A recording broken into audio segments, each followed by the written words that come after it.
Kids stealing, woo, wheeling, dealing, limousine riding, jet flying, son of a gun, and I'm having a hard time holding these alligators. You're talking to the Rolex wearing, diamond ring wearing, kids stealing, wheeling, dealing, limo jet flying.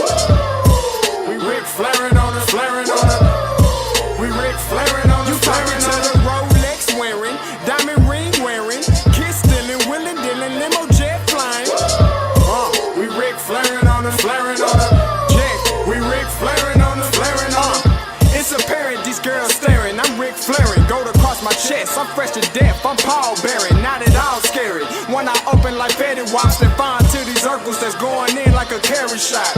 Woo! I'm going in like a Mary Pop off that Mary Crop at the top flow at the Marriott. So questioning me is like questioning you. See, we the best dressed, so come and get blessed with the crew. Not one but two, different ways to slaughter your crew. Committed tat across the chest, I guess she blessed with the truth. People want to see them checks, representation of proof. Living through my elders, trying to resonate to the youth. But ain't nothing to get my flash on. Longevity is heavily embedded in my melanin. Layman terms, I last long. My grind repetitive, I'm smoother than real silk. Lyrical cash cow who can't cry over spilled milk. We in here. You're talking to the Rolex wearing, diamond ring wearing, kids stealing, wheeling, dealing, limo jet flying. We Ric Flairing on us, flaring on us. We Ric Flairing on us, flaring on us. You talking to the Rolex wearing, diamond ring wearing, kids stealing, wheeling, dealing, limo jet flying. We Ric Flairing on us, flaring on us. We Ric Flairing on us, flaring on us. This ain't no normal situation, this preparation with greatness. Industry full of fakeness, it's really up for the taking. See, life is what happened to you, more so how you take it. Don't get stripped of your knowledge and mentally leave you naked. I like to live otherwise. I'm sorry that I'm fresh to death. I put the polo and apologize. See, black son, we ain't nothing like the mother guys. Quit to socialize, we organize, then we mobilize. Off the deep end like a scuba diver. And no confusion, just keep it pushing like Uber drivers. Woo! Business fresh just like a supervisor in a Gucci visor. Can't find a smoother rhymer. You're talking to the Rolex wearing, diamond ring wearing, kids stealing, wheeling, dealing, limo jet flying. We Ric Flairing on us, flaring on us. We Ric Flairing on us. You talking to the Rolex wearing, diamond ring wearing, kids stealing, wheeling, dealing, limo jet flying. We Ric Flairing on us, flaring on us. We Ric Flairing on us, flaring on us. Yeah, DQ baby. Shout out that boy Nigga for that fire track. Hey, Black Sun, sun up.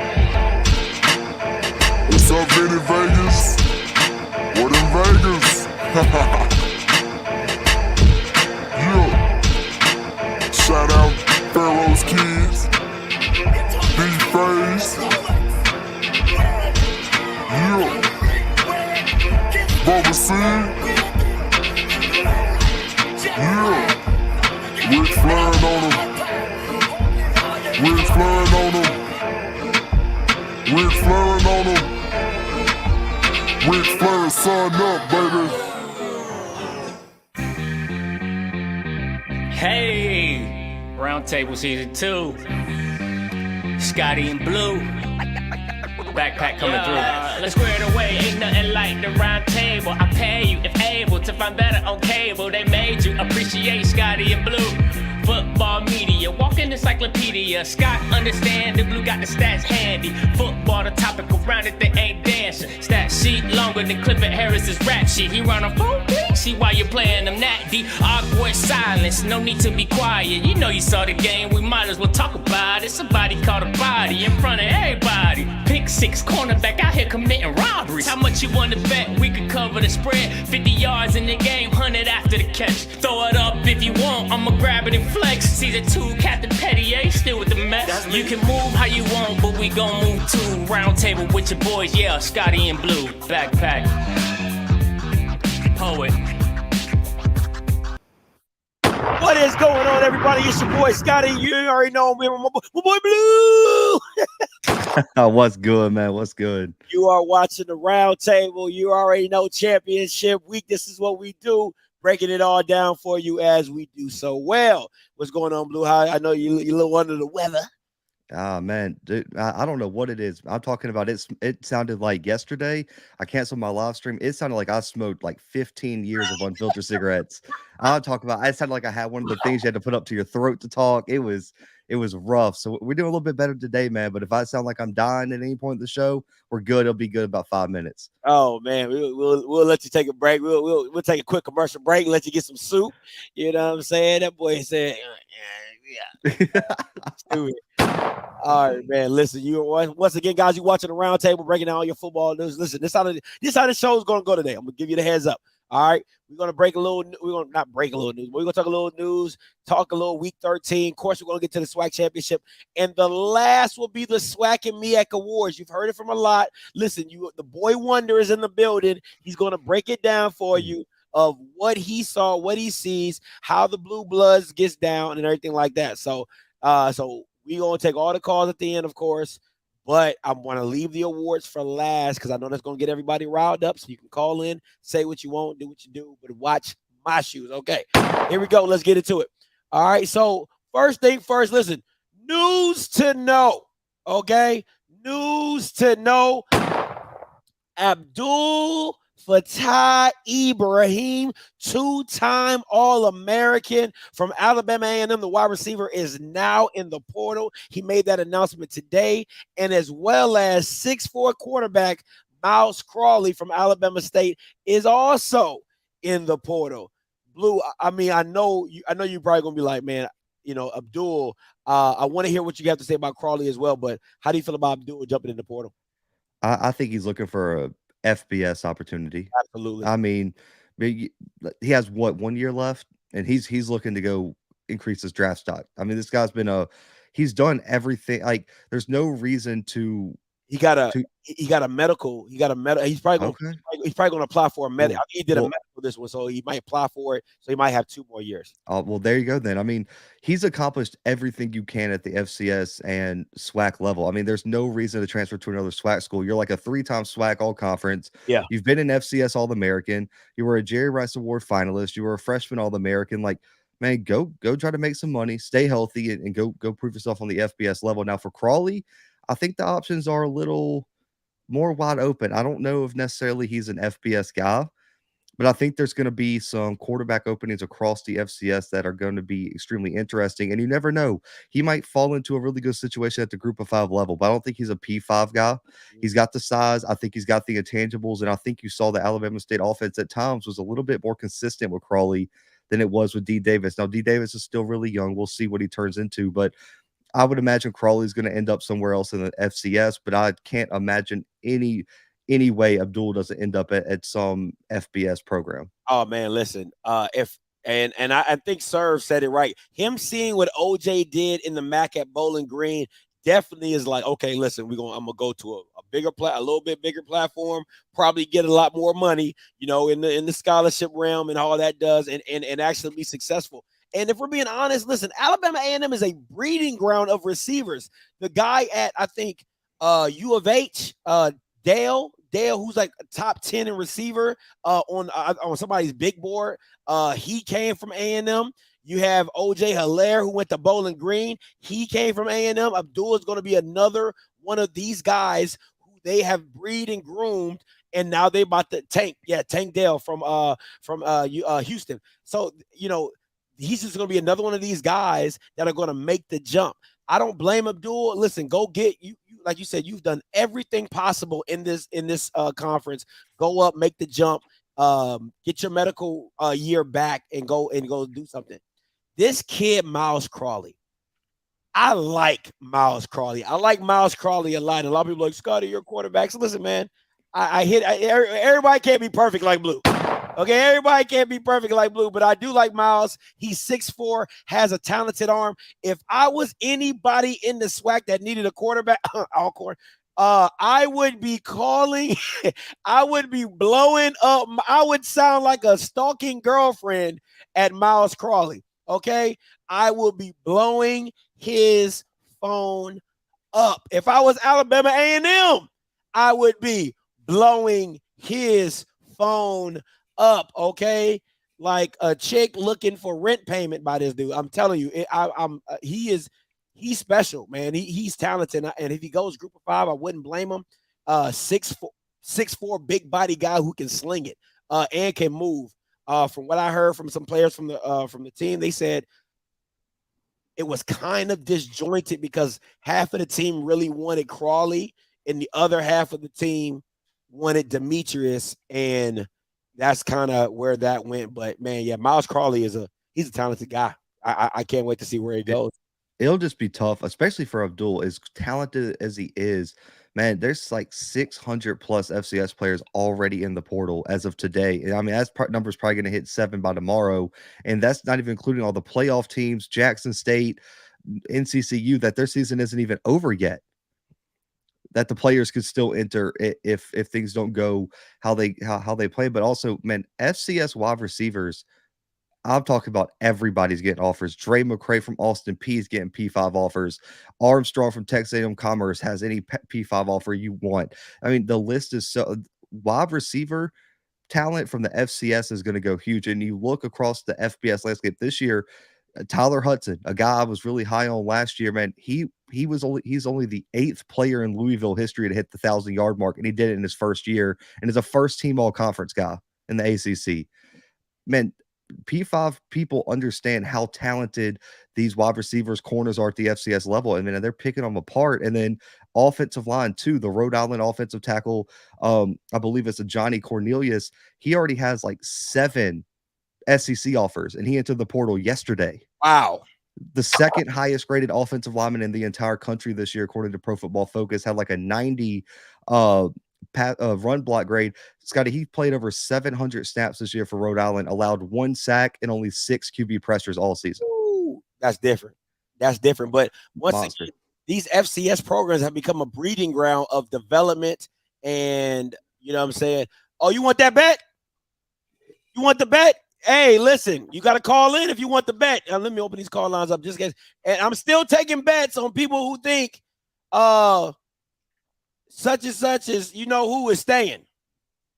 You are the only participant in the conference. All right, I'm still All taking participants bets. are muted. Just want me still taking bets. I'm trying to pay for a wedding.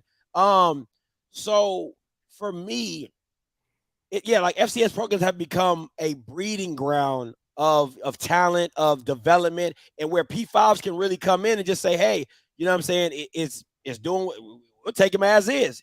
For me, if I'm Abdul, I'm got to look in a system that throws the ball and has a guy that I know is going to sling it, right? So a good example would kind of be like a UIW style offense. If he could have went to something like that, you know, I think that would have been a perfect fit for him. So I can't. You just don't want to go P5 just because it's P5.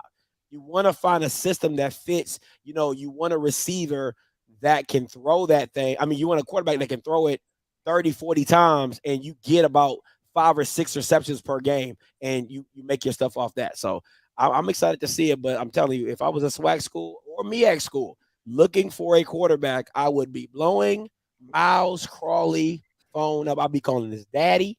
I'd be calling his mama. I'd be trying to get in touch with his grandmama. Whoever be making these decisions, I'm getting in touch with him. That's what it is. All right, next up, rumors to know. Right? Rumors to know. Listen, man, you know me. You gotta go rumors too. All right. Rumors is that Vincent Dancy could possibly, if Dion was to go, he could be on staff to do something. Now, Blue, you did say this. You said this. You said, hey, I would bring him. I don't know if it was you or somebody else. It might have been you. But somebody said they would bring him on as a linebacker. No, it was a caller. Our caller said that. That he would bring him on as like a linebacker coach or a DB coach or something like that. So how do you feel about the rumor? Still a rumor mill, but you know. I mean, if he listen, I like Dancy, and I don't think he's got the support nor the resources to really compete at a high level at Valley. Regardless, I say with Dion or without Dion, I think Dancy needs to go to greener pastures. Facts. I do. And no offense to Valley, man, but it's just right now it looks like an unwinnable situation. This guy's a hell of a coach. I love talking to him, and I've got to talk to him at the press conferences. Also got to talk to him one-on-one at SWAC Media Day, man. I just want him to be successful, and I think he can. There's a reason he got selected for that NFL internship this offseason. Yeah. He's on people's radar. And I regardless of it's with Dion or not, man, I want Dancy to get a better opportunity elsewhere right now. Man, he's a great coach, bro. And I keep saying, I'm saying this is probably one of the only guys, even with his record, I would recycle, because you just see what he does. His team never. You saw it with PV. They just don't quit. They just don't lay down. They're always going to come with the smoke. They're going to come prepared to play, win, lose, or draw. Don't having the talent, multiple quarterbacks. It doesn't matter. No excuses. We're going to show up and show out. So I hope Dancy gets whatever he gets. I hope, because listen, being an assistant at Power 5 is life-changing money. Okay, you're talking about $300,000. What, Cadillac just got like a $400K bump or something like that, because he's now the associate head coach. So now you get to stay at Auburn. You don't get all the headaches as being the head coach, and you get paid very handsomely. I think I can do that. I think I can do that. I mean, like at the end of the day, the fact that I also love his mindset, because Scotty, do you know how many people would be making excuses if they were coaching Valley right now? Too many. And you ask him, he's been asked multiple times in the press conferences. When I asked him at SWAT Media Day, I was like, about the Valley job, and he was like, man, I really believe in myself that I can make a situation work that a lot of people couldn't. And he really does think that there's not many coaches in the SWAC that could do any better than he is at Valley right now. There's a good argument for that. And so I'm hoping he gets an opportunity somewhere, man, because I really do think this isn't a situation like some other jobs where I just don't think the coaching's up to par. Yeah. I think he can coach his ass off. He just doesn't have what he needs to back him right now. I absolutely agree with you on that, full-heartedly, Blue. I want to answer a question because somebody asked me this. Crawley or Body? Right. Okay. So let me say this. I'm gonna go with Andrew, but not. I'm gonna go because of how dynamic Andrew is as a runner. Right. Crawley has the better mechanics. That's facts. If you watch Crawley throw, he has the better mechanics. So for me, I'm gonna go with Body because he's more dynamic. Right. He can impact the game in multiple different ways. But if you just want a guy who can throw it and can get mobile, because listen, to me, Crawley is like a knockoff Shador, right? I'm not listen to me very carefully when I say this. What I'm saying is this: he has great mechanics, and he's not running to be, Bashawn McCray. He's not running to be Andrew Body. He's running to pick up first downs, pick up a few yards here and there. That's why I say he's like a knockoff Shador. Like, I'm not saying his pocket presence is there. I'm not saying he's elite. I'm just saying the way they play the game are typical black mobile quarterbacks, where I'm not running to get Bashawn McCray numbers of Lamar Jackson. I'm just running to pick up whatever the defense gives me. So, what I'm saying? It's that situation. So that's why I'm taking. I would say Body too, just because as talented as Crawley might be, I need more of him. I haven't seen enough of him. I haven't seen a complete season where he's the guy to make that call right now. So I would say they both have a lot of stuff to work on, but right now I would say Body because he has less unknowns than Crawley does. Yeah, listen, and at the end of the day, I need somebody I know in the fire, and when the bullets is flying, no matter how bad, mechanically you're armed, you gonna get the job done. You know what I'm saying? And I can respect that. So, they goose egg the SWAC champions just like Jackson State goose egg the SWAC champions. You know what I'm saying? So, I just got to call a spade a spade. All right, let's get to this Week 13 recap, Blue.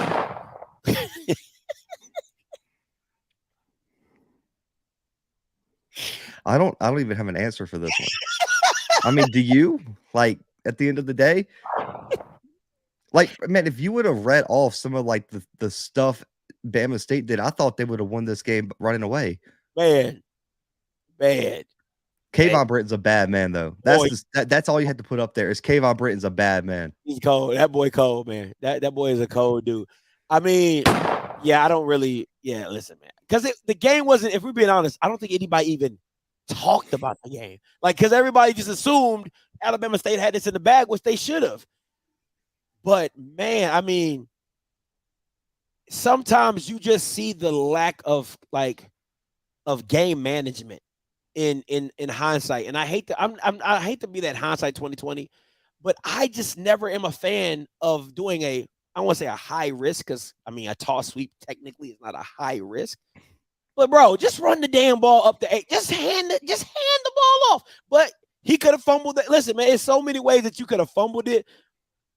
You know, you hand it off, falls. It's so, man, just, I mean, I don't know, man. I guess it was just meant to be for UAPB to win, because Alabama State was just too inconsistent on offense. They were inefficient in the red zone, and UAPB wasn't. And they produced explosive plays too. So you got to give UAPB credit for showing up in that aspect. And at the end of the day, Kayvon Britton carried this team on his back, and he deserves a majority of the credit this weekend. This man needs to be like in Vegas tonight. Okay, because if you put money on, you need to be in Vegas tonight, because that's a huge. Man. Listen, I know that was like 30-1. I know that had to be like 30-1 or 20-1, something crazy like that. But I like what I saw from UAPB. And this is probably the only game where I can, next to the Alcorn game, where I can really say like y'all don't look bad. You know what I'm saying? The defense didn't quit, because what happens in those moments where you're driving in the red zone and you're a bad team, the season's over, you're not playing for anything, they just let you get it. You know, they say, whatever. But UAPB didn't do that. They come up with the win. It's a huge win. But I mean, in the process, you lose your best player and you lose Raekwon Prince. So Raekwon Prince is in the portal. He's probably going to go to another SWAC school. Kayvon Britton probably going to go to an FCS school if he wants to stay in the SWAC. I mean, he pretty much can go anywhere he wants. I mean, UAPB is about to be a dumpster fire, like, because of all the talent that they're losing. I want to see who they bring in to make a change at this school and what they can possibly do. Because to me, it's just a little bit better upgrade than Valley, just because they got a better field and better facilities. Yeah, that's true. That's really all it is. That's all it comes down to. Now, Blue, I want to get your opinion on this game. I was there live and direct. What did you see the first half? Then tell me what you saw in the second half. Oh, I saw a team that was running the ball at will, and then a coach that forgot that he had running backs. Like, what do you want me to tell you? I mean, your top running backs averaging damn near 20 yards per carry, it feels like, and then you just forget he exists. Well, he got injured. But you got Maurice Washington is behind him. Yeah. Like, you have a stable, and your whole team is running the football well. Like, they could not stop you running the football, and Hugh Jackson consistently through this season has just forgot he can run the football. It's like he gets to the second half, and then he's like, man, we really got to bring this young quarterback along. Let's just throw it in his hands and see what happens. Baby carrots. Yeah. Fingers crossed. Fingers crossed he don't mess it up. And guess what? He messed it up. He calls two big game altering plays on turnovers, and it's just, it goes back to what I've said. Grambling has lost more games. I know everyone says they're not very talented and it's still a rebuild. I disagree. I think they've lost more games due to bad coaching than they have bad talent. Now, Blue, a whole season, what I keep telling you about Grambling, I said Grambling has talent. You like, Scotty, I said, Blue, Grambling has talent. They got running backs and a defense. Outside of that, I can't give them much because the quarterback's been the issue. I still say they don't have a good quarterback on the roster. I mean, listen, Baby Carrots listen, man. It's just he had a bad game. Okay, he did it. Baby Carrots had a bad game, but I can't even take up for him. I was trying to do like a Skip Bayless type Tim Tebow type feel. I can't even. I mean, listen, Hugh Jackson's a great dude. He's fun to talk to. I get it. But at the end of the day, anyone who's watched my channel can know it's been over a month, 2 months, where I've said, like, maybe we were all wrong. We blame the NFL for everything that happened to him. We blame this, we blame that. Man, eventually he's going to have to put some wins up, or it's on him. Yeah. Like, he has not won anywhere he's been as a head coach. Nowhere. Nowhere. And as an OC, I'm not giving him credit for the win. Like, USC was a powerhouse while he was there. They would have won without him. Yeah. Just eventually, listen. Next year is a prove it year for Hugh Jackson. It is. If he doesn't win next year, I have zero hope that Grambling turns it around under him. I just eventually we're going to have to just call a spade and say he is just not the guy everyone thought he was. No, I agree. From what I've been hearing from the Grambling is, he's pretty much cleaning shop. Devontae Kincaid, quarterback coach, fired. Tight end coach, fired. I think somebody said the safety coach. I mean, he's literally walking everybody out the door except Simon. And I think he needs to go too. But that's just neither here nor there. And from what I'm hearing, he might bring in Marvin Lewis as an analyst. So, I agree with you. I think this is the next year to me. If you don't have a winning record, in the SWAC, with most likely Deion probably departing and the pretty much the floodgates of being open to this is an open conference, and now your FAMU is your biggest threat. I don't even know about that. I don't care if Deion's there. I don't care if Willie Simmons is there. I don't care if Bethune-Cookman goes and hires Nick Saban. You're in the other division. You have enough games that aren't those teams to have a winning record in the SWAC. There's no excuse. I don't care if Nick Saban comes and beats the defensive coordinator for Deion next year. Like, you got to have a winning record in the SWAC or that's a wrap on you. Like, I don't care who is on the other division. You better compete for your division, or this is a null and void conversation to me. That's real. That's respect. That's what I respect. That's real. All I would say is I said they had talent. I said that. Everybody, I just want to stick on that fact because everybody was throwing Grambling under the bus. I'm like, yo, I'm watching these games. These kids are talented, and everybody's coming back. Blue. They had 3 seniors on that team. Lyndon Rash is coming back. Maurice Washington is coming back. I wish none of the quarterbacks would. I like Calvez, though. I do like Calvez. We'll see. He's a wait and see. Yeah, put a hold on him. Put a hold on him. I'm still calling him baby carrots. All right. The reason I call him baby carrots is because of his hands. Everybody's been asking why you call him baby. I call him baby carrots because he got baby carrot hands. All right. I mean, I've never seen a quarterback. I literally have never seen a quarterback wind the ball and lose it. I've never seen that in my life. I have.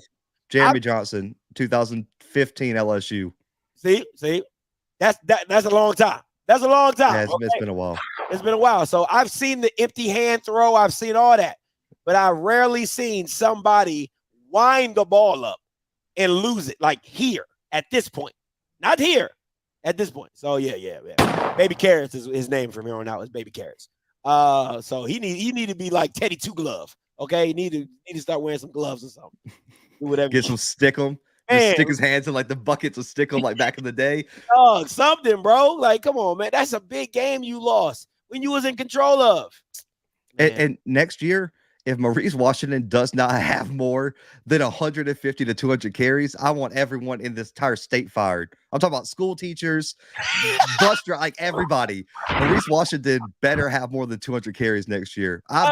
If I was Maurice Washington, I'd be mad as hell, dude. Not Blue talking about somebody need to be fired. Not Blue. Everybody in the state. This whole state. We'll put the state. You got to, man. He came in as the probably out of all the transfers this offseason, he was probably one of the most hyped transfers. That's facts. I mean, everyone was. Even Grambling fans were saying Maurice Washington is going to lead us to the SWAC championship, and they gave him the ball like 81 times this year. Like, how is that even possible? 7 carries per game. Did he even have a game where he got 15 plus carries this year? I don't think he did. No, he didn't. That's insane to me. No, he definitely did. Yeah. So just do what you got. Yeah. Do what you do.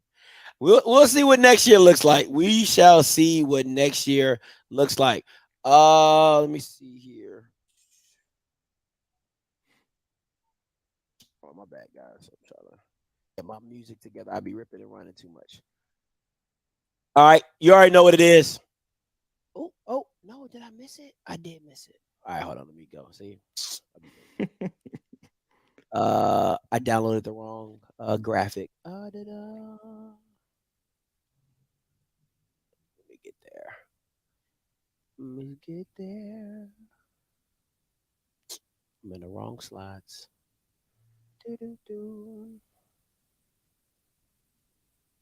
My bad, guys. Apologies. I don't want nobody to be like black people. Oh, they'll say that real quick. That's how they do it. That's how they do me. That's how they do me, black people.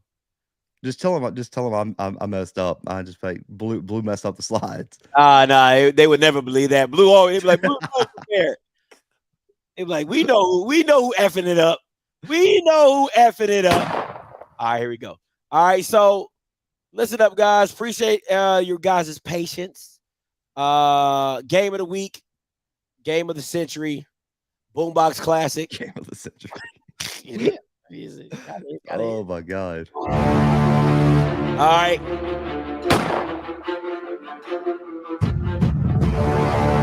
You already know what it is. Boombox Classic Part 2. I don't know how excited people are. If I'm being honest, I don't know how excited Southern fans are. They're probably just happy because they backdoored into the championship. Next State fans are probably just, they're like, man, we already smashed them the first time. This should be easy. So Blue, what's your takeaways for this game coming up? Hopefully, listen, you can't start Bashawn McCray. You can't. There's no way.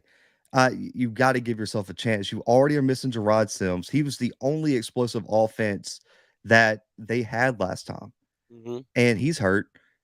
Kobe Dillon's been out the entire year.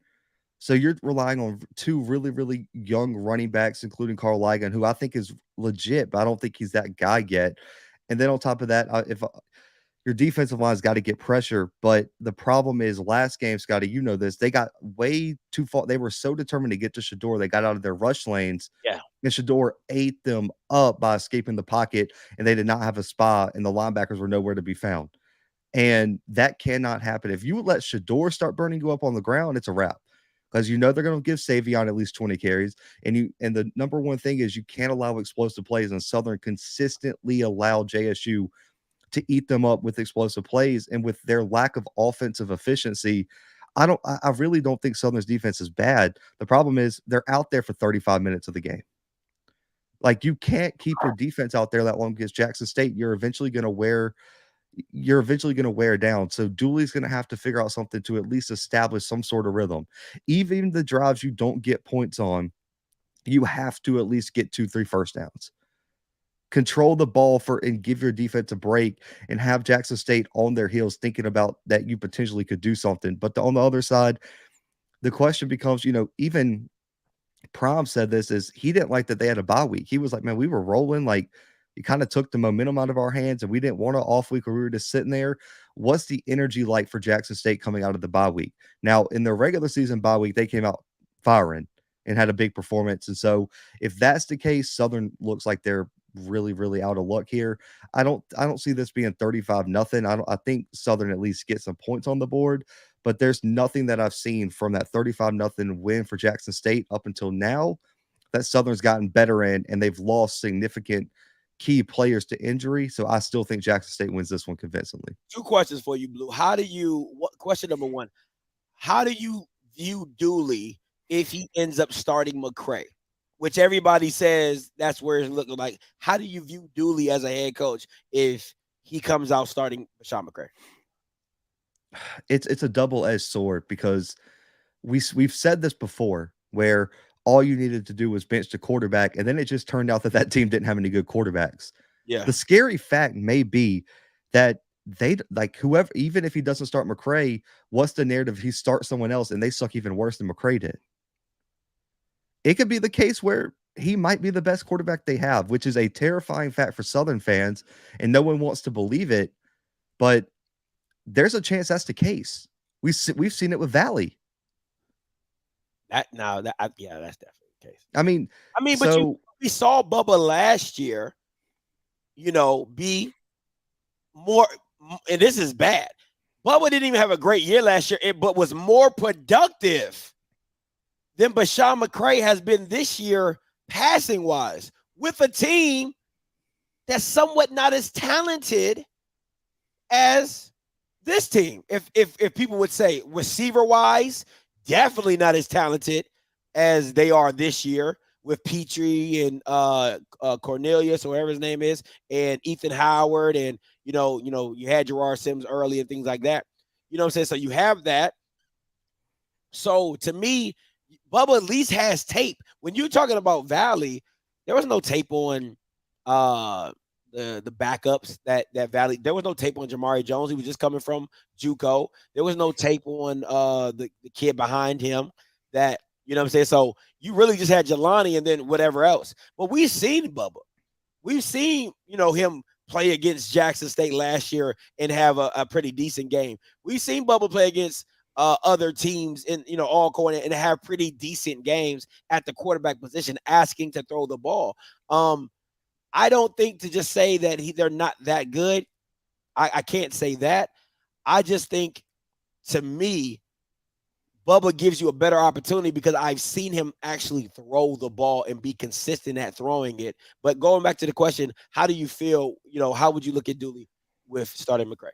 If he starts him and he gets off horribly and he doesn't pull him, I look at him way worse than just starting him. If he's willing to make the change after the first 2 or 3 drives and it doesn't go well, I'm cool with it. Like, you wanted to give him one last chance. You had a scheme pulled up for him. It didn't work. You moved on because you had enough time to kind of prepare 2 quarterbacks.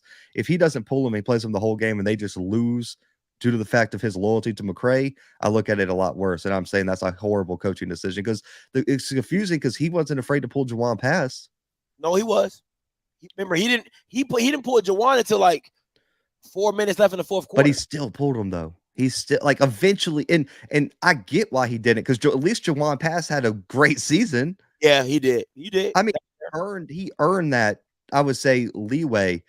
But the fact that you have a quarterback that I don't feel like has earned that leeway, and you're this afraid to pull him, is more concerning to me. I agree with you, Blue. I think, listen, man, I kind of feel. Let me tell you this. I feel like McCray at the Orange Blossom Classic. That's what I'm gonna tell you. When McCray was at the Orange Blossom Classic, you could see this ain't your game. He was seeing ghosts. He was not ready for that moment. And I honestly feel if you would have swapped him for that white boy at halftime, or Nurkovic, or whatever his name is, you probably win that game. Realistically, probably win that game. I'm going to feel the same way. I don't know how winnable the game is, but if it goes awry quick, I still feel that Dooley he should do it for his team. See, this is my issue with Dooley. I feel like a lot of it is because of his pride. It's not because of his team. If it's because of your team, you do it for the masses. You don't do it for your ego. You do it for the masses of the other players to say, listen, we all have gotten us to this point. The defense is what has gotten here to this point. I'm going to do the best by you and swap out the quarterback to give us a better chance to win, because that has to be disheartening for a defense that go out there game after game, have to hold this team together, have to be the reason we're winning, and then Dooley in the biggest game of the year, he hasn't done it yet, not willing to make the change at the quarterback position to help the team out. I would look at him so bad. Man, let me tell you, I'm going to give him the business for a whole year because it's ridiculous. It's absolutely ridiculous if he ends up doing it. I don't know if he does it, but if he ends up doing it, I'm going to give him the business. Let me flip it on the flat. Question number 2, Blue. How much of a distraction, because let's be real, at Power 5 schools, they go through this all the time, right? Coaches coming in, coaches coming out. This doesn't really happen in FCS a lot, especially in the SWAC, right? Where you like coaching rumors, might be taking a job here, might be taking a job here, might be staying. How much of this is a distraction from your experience at Power 5 and kind of, trying to, kind of marriage it together? But how much do you think it affect the kids at Jackson? I might surprise some people with this. I don't think it plays that big of a role because of this. And I think everyone here, regardless of what fan you are, will agree with me. Dion is so honest that I think whatever's going on behind closed doors, his team already knows. Like, he's not the type of coach like a Lincoln Riley that's just going to keep everyone up in the dark and then dip out at the strike of midnight. Everyone knows behind closed doors, or anyone who's talked to him. Like, he is so brutally honest that I think his team is not in the dark. His team's doesn't have many questions. Like, and on top of that, you have there's a little bit of a difference here where your whole son is the leader of the team, one of the captains or leaders, whatever they want to say. I don't think he's keeping them in the dark. And Shador, and I think you can say what you want, Aubrey, Shador, the leaders of this team, man, they are extremely mature. And they're really, really good leaders, and they have really good intangibles. So I don't think it'll be a distraction. It's the same type of thing that happened. I don't know if you remember when Chris Kleiman was leaving North Dakota State. He took the Kansas State job and announced that he was taking it and was working 2 jobs at once and led North Dakota State all the way to a national title because it wasn't a distraction to his team, because his team knew and understood. And they were like, well, listen, man, we appreciate you being honest. We're ready to play for you, coach. And we want to send you off at the Natty. That's dope. And that's the type of stuff that I could see Prime doing. Same thing with GJ Kinney, Incarnate Word. I don't think him taking the Texas State job today is going to be a huge distraction, because he's the same way, where he's probably already told his players what's going on. Yeah. And I think when you see it become a distraction is when you have coaches straight up lie to the media and keep everyone in the dark, and everyone's wondering and your mind's not in the right place. He probably already went up in front of the team and said, listen, this is who I've talked to. This is where I stand on these offers. And that's kind of where he's left it. And I think the team's mature enough. And Scotty, I'll leave you with this. Great teams can overcome adversity, and Jackson State is a great team right now. I love it. I blew up, man. I think you said it perfectly. I don't think I need to put anything behind that. That was absolutely amazing. With that all being said, by the great philosopher, my boy Blue, how do you see this game going, Blue? I don't know if you put it on your channel yet, or are you going to wait, or? I haven't made my official prediction, but I'll make it on here, man. It don't matter. Everyone's still going to read the article to see how I feel about it and watch the live stream tomorrow night. I got Jackson State winning this one. I got Jackson State winning this one 38-10 this weekend over Southern. I think if Southern's going to have a chance, Scotty, box scores lie all the time. But for Southern to have a chance, the 3 areas in the box score that they're going to have to win is the turnover battle. And I'm not even talking about tying. If it's 0-0, they have no shot. You have to win the turnover battle. No ties. You got to win it. Time of possession. You cannot have your defense out there forever. And you have to run for at least 150 rushing yards. And I'm not talking about like last time where you had Sims go for 60, then get hurt, and he didn't run the rest of the game. You have to run for a consistent 150 to 175. If they don't do those 3 things, Scotty, they have no shot. And that being said, I got Jackson State 38-10 this weekend. I like it. I think I got 42-10, either 42-7 or 42-10. I know the weather might be a factor. They said it might rain, it might not rain. We'll see. I'll be at the game. But listen, man, at the end of the day, I'm gonna leave these stats up for you guys so you guys can see it. It's not me, okay? My boy Blue ain't hating. I ain't hating. The stats speak for themselves against the big brands of this SWAC. This is what this guy has put up as a quarterback. I'm gonna let that sizzle in your spirit. Okay, I'm gonna just let that sizzle in your spirit. It's just that simple. I don't need to say anything else. I think the stats speak for themselves. That's why we have I don't know what Dooley's seeing. Maybe he cooked some dinner on Sundays. I don't know. Okay, I don't know. It's not my business. Okay, it's not my business. Might be his long lost cousin. I don't know. Who knows? You know what I'm saying? But to each his own. To each his own. All right, let's get into these postseason awards, shall we? All right. First up, let's get to these MEAC awards, because I know people don't care. So let's knock them out first. That's what they go. They're gonna keep it a buck. All right, first team defense. You got Isaiah Williams, D-line, Patrick Goble, Jevin Jackson from Howard. Listen, there's only like 4 teams, 5 teams, 6 teams. Ain't too many players gonna be on this joker. Kenny Gallup, I know that's your guy for DB. Khalil Baker, Javion Morton. I think we talked about. Oh no, I think you talked about him against the Sacred Heart game. I brought him up. And what they've done at Morgan State. What else? Who else is in here? Who else we need to worry about, Blue? Javion Morton for Morgan State, stud. That kid's a baller. I really, really like him. He was a integral part in Morgan State, kind of exceeding expectations this year. I love his game, and they got a bunch of young guys that are going to come up behind them.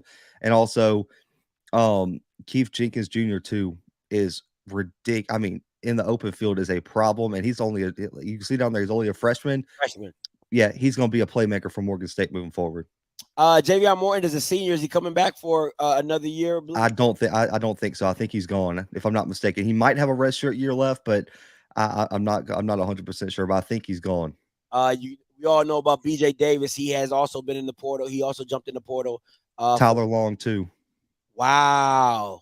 Norfolk's had like 20 or 30 players leave, bro. If I'm not mistaken, they've had the most players transfer out of any FCS school, or my bad, any school in the entire country so far. Damn. Because also the Brandon Savage transfer, like they've lost multiple key players. Wow. That is going to be a tough get back for a big worm down there at Norfolk State. All right, second team defense. Your guy Brokenberg, second team. Do you agree with that, Blue? I thought he should have been first team over the second guy from Howard. Jevin Jackson should have been on there, but I thought Brokenberg should have been first team. Marquise Hall's kind of one too that could have went either way, and also Manny Smith, man, because what some of these voters don't do is, like, for me, when I pick my teams, I make sure to have some corners and some safeties. Yeah. Sometimes, but they'll have like 5 corners on first team, and then all the safeties will be on second team. And it's like you kind of have to balance. Yeah, balance it out a little bit. So Manny Smith, I think, was arguably one of the best safeties in the MEAC, man. And I think there's a strong debate that he could have potentially been first team. All righty. Let me see what else. Aaron Smith got a lot of people from North Carolina Central here, albeit they were the best team in the MEAC and come out with it on top. Let's go back a little bit. Let's go first team MEAC offense. Come on now. You already know what it is. This should have been almost unanimous. Yeah.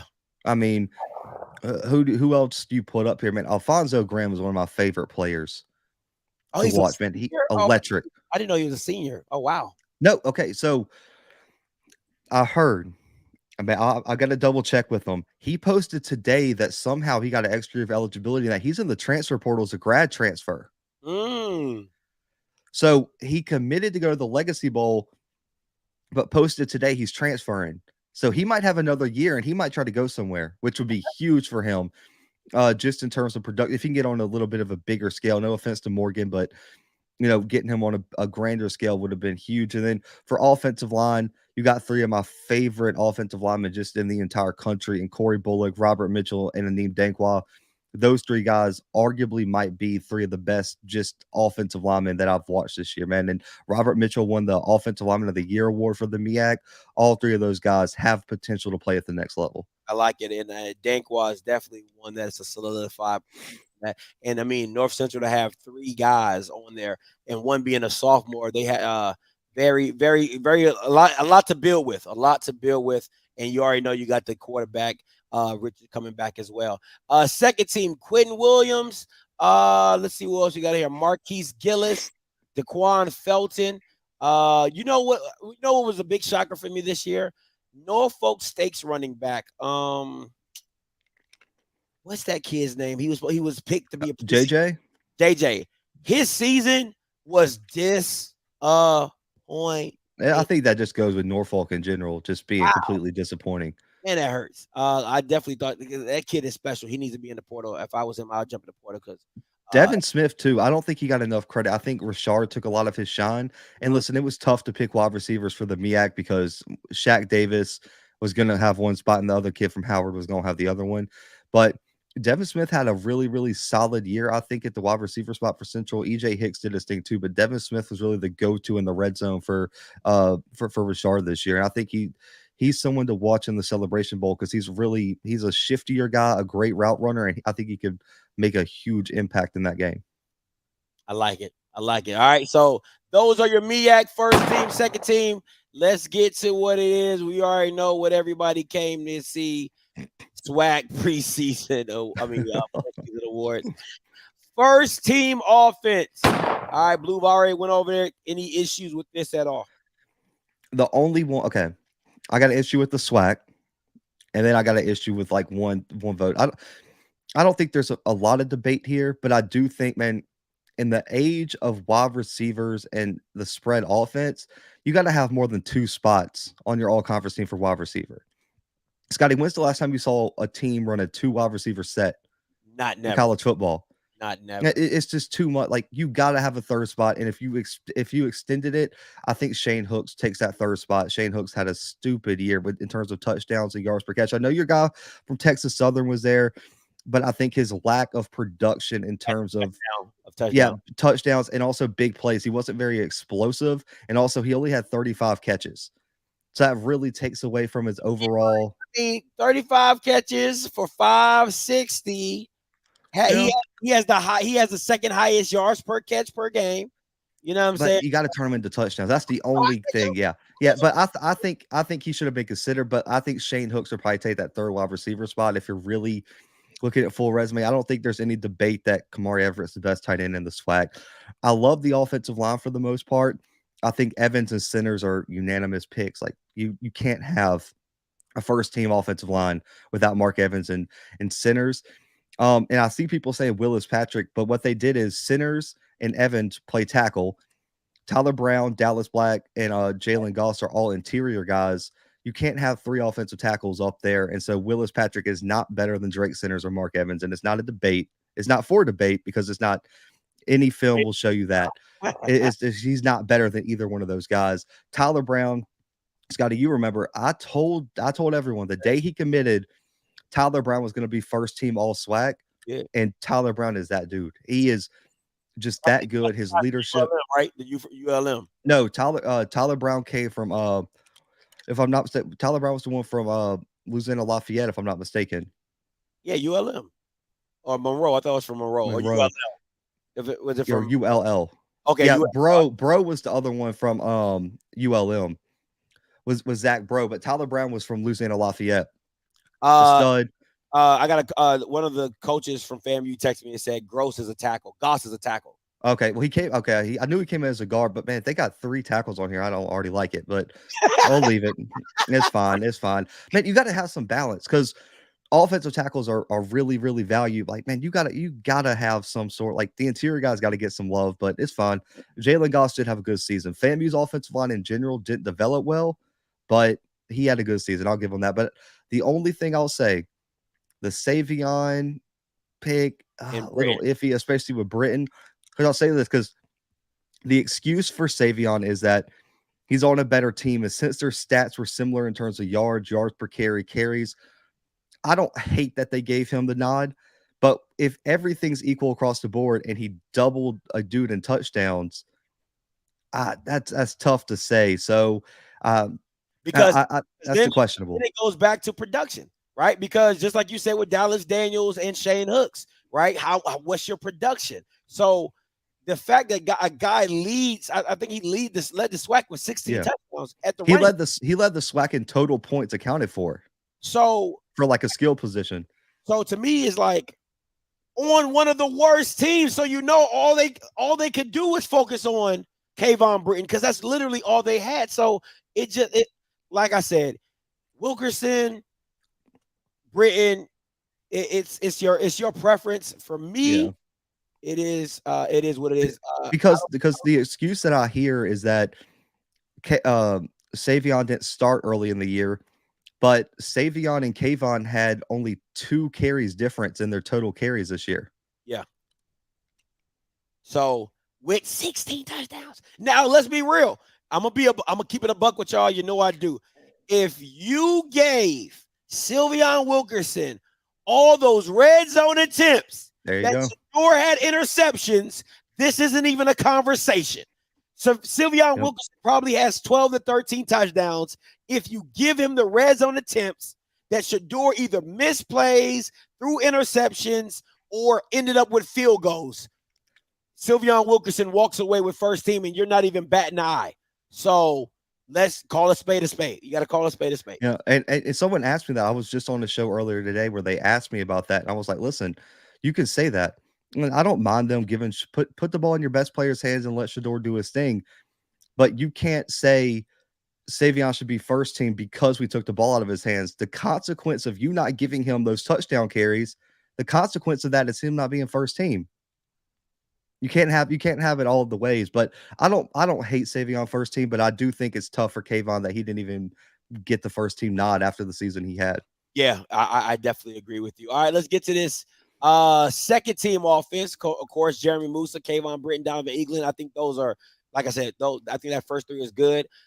Jeremiah Stafford from Southern, Jonathan Williams, Alabama A&M. I think he had an amazing season. Yeah, he's a dog. Early, it looked like a little but I think once A&M committed to the run, Jonathan Williams really skyrocketed. And I think some of their guards should have gotten some looks as well, because that interior push that they got was second to none with Eaglin running the ball the way he was. So, but Will Reddy, Alcorn State, Cameron Colvin, Florida A&M, TJ Yarbrough, Alcorn State as well.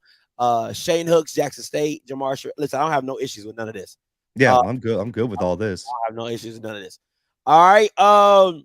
SWAC first team defense. Well, here you go, Blue. This is your turn to shine, my boy. Okay, I'll start with here. No one on the first team didn't necessarily deserve it per se. My biggest issue with the SWAC is the lack of consistency. If you're going to put Isaiah Land and Niles Gaddy on D-line, how is Ronnie Thomas a linebacker? Come on!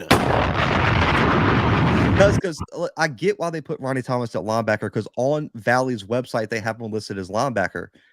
But I want you to go type in Isaiah Land's name and Niles Gaddy's name, and both of those guys were listed as linebackers. So how did they get put on the D-line and Ronnie Thomas got put at middle linebacker on this list? So what should happen, and this is for there's only a handful of conferences on both levels that do this, Scotty. You should have your defensive line, and then you should have 4 linebacker spots on each all SWAC or all conference team. 2 of the linebacker spots should be your edge rushers, and then the interior 2 should have the other 2 spots where you have your mics or your true linebackers. There's no, the inconsistency is why you see all this issue. Because if you do it how you're supposed to and you add a linebacker spot, I'm actually cool. I think Niles Gaddy had a more impactful season than Isaiah Land at the end of the day, especially before he got hurt. So I'm cool with Gaddy moving to the other linebacker spot. And then guess what? That opens up a D-line spot for the guy who should have had it, which was Nelson Jordan. I would agree with you if they moved him to an edge linebacker, because he did do a lot of drops. He did. I seen some plays where Niles Gaddy dropped, covered, came up, made a tackle. So I'll give you that as a first team edge linebacker, but as a first team edge defender, I can't give it to you. Second team, I have no issues. I'll give you Niles Gaddy all day, right? First team with other players like Malachi Bailey, he's on here with if you wanted to move Sherrillis up, because he, it all depends on how you see it, right? So, but for me, for Nelson not to be on here, I think Sherrillis should have been first team. That's just my personal opinion. He could have been another running back, linebacker, or if you wanted to go interior or move Ronnie Thomas back to D-line so he takes another spot into there. And I like the Grambling guy, Lewis, coming up as well on this first team. I think he deserved that, because what happens to me and my issue, I think the best linebackers in the SWAC, Arbery, Lewis, and Colton. That's it. Now, I think Sherrillis is probably very, very, very versatile, because you can line him in the dirt, you can drop him, he can do it all. I think he's probably the most versatile linebacker in the SWAC, but just playing the position, it's Arbery, Colton, and Lewis. Them dudes are just different. I'm okay with Lewis and Claudin being second team, just because if you're going to do the 4 linebacker spot, your 2 interior spots are taken up. It's Arbery and Colton. Arbery and Colton. Yeah, there's no debate. Those 2 are the 2 best interior linebackers, and you got your edge rushers. But really and truly, you don't have to move Isaiah Land off first team. If you just put Gaddy at the normal edge rusher linebacker spot, you insert Nelson Jordan, and everything else is cool with me. It was just I'm sorry, bro. You can't lead the entire conference in sacks and sacks per game and not be an all-conference selection. That has never happened in the history of football. Anyone who has ever watched football knows how dumb that sounds.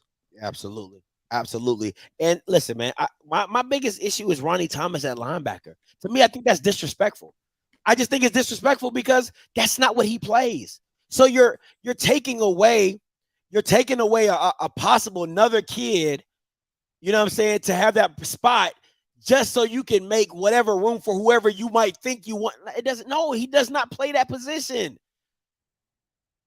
So to be as impactful as he was on the D-line to now put him at linebacker just because you want him to fit somewhere, it just doesn't make sense to me. So it is what it is. All right, defensive back, listen, Zay is it ain't even a question. That's probably one of the most unanimous defensive back picks in history of you and in the SWAC. Corian Harris as well. These last two are Amari. Listen, okay, Amari and Cam, right? If we're basing it off Cam's first half of the season, I'm good. I'm good. If you're talking about the fullness of the season, he can't be first team. He cannot have been over Adrian Maddox. He just cannot have been, in my personal opinion. Just doesn't make sense. If you're having two safeties, if you just because you need two safeties, cool. Then I'm taking Amari Hill Robinson off, and I'm putting Adrian Maddox in as a first team DB. I just think he's just too impactful, and he probably should have won Freshman of the Year as well. That's just my personal opinion, but it's on you. No, he definitely should have won Freshman. Easily Freshman of the Year. Now, first team, they play so differently, though. That's the issue, is that it's so hard to compare Cam and him because they play such different games.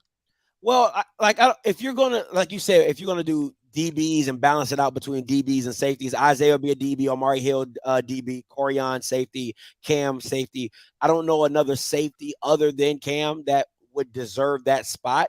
So if that's how you want to balance it out, cool. But I would take Amari Hill Robinson off of here, probably put him on the second team and have Adrian Maddox here. Or if you want to leave Amari Hill, Adrian definitely needs to be on the second team. But we'll get there when we get there. But go ahead. I agree. What about Keenan Isaac too?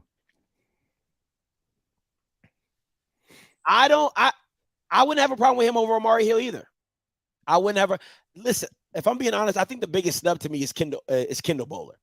If I'm being a whole buck, I think Kendall Bowler probably had the best late push in the season than any of these jokers, other than Zay. I think Kendall Bowler is a snub. I really do. I think he had an amazing his last 6 games were amazing. Shout out to Dallas Daniels, the boys in the building. All right, shout out to you, Dallas. But what about Javon Morgan though for FAMU? He had a stupid year as well. Their secondary was really good.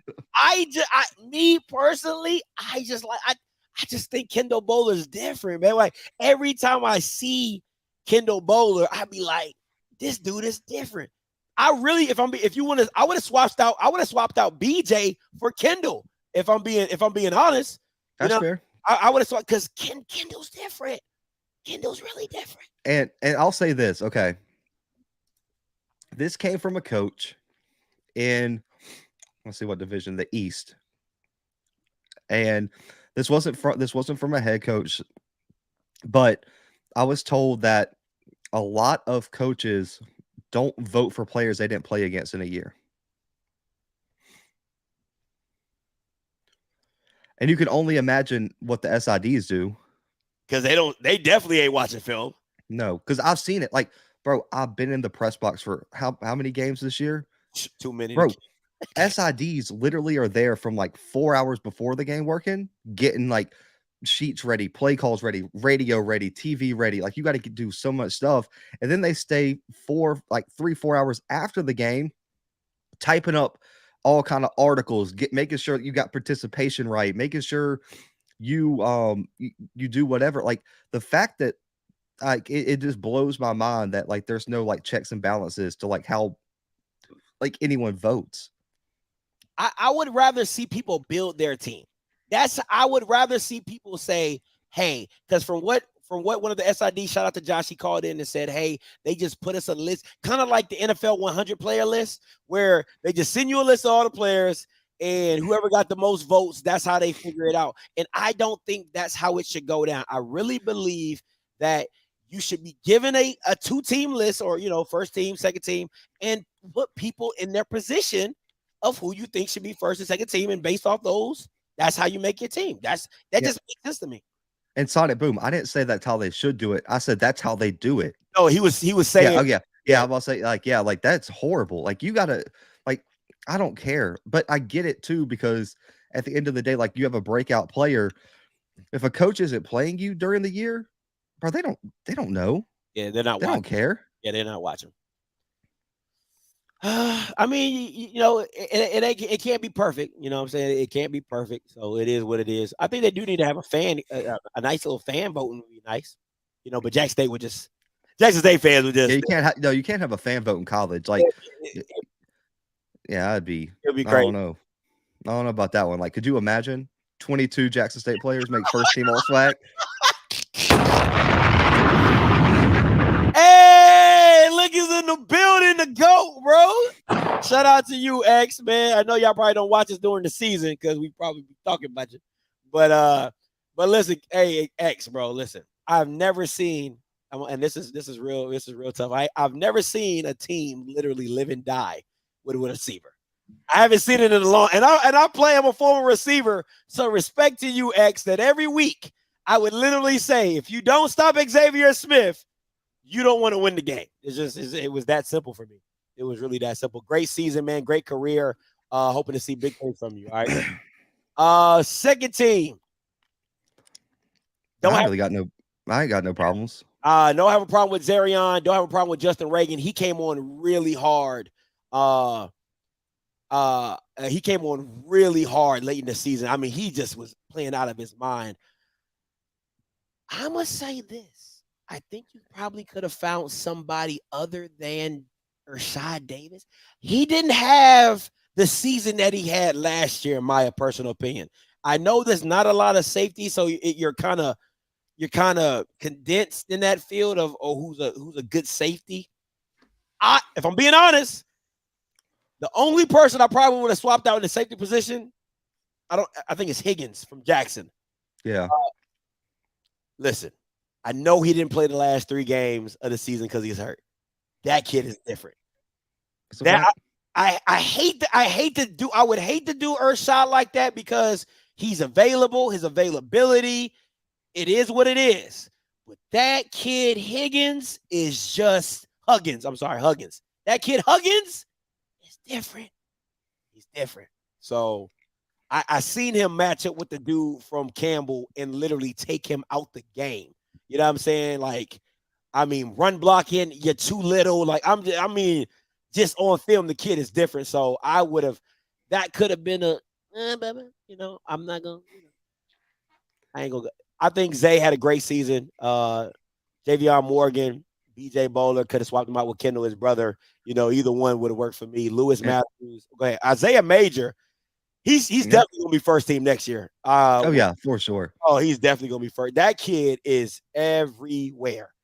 And you called it. You said it. You said it in the spring reviews. You said Isaiah Major, watch out for number 0. So He a monster. And I just I know people say awards are overrated, but I had this me and you had this conversation and when preseason came out.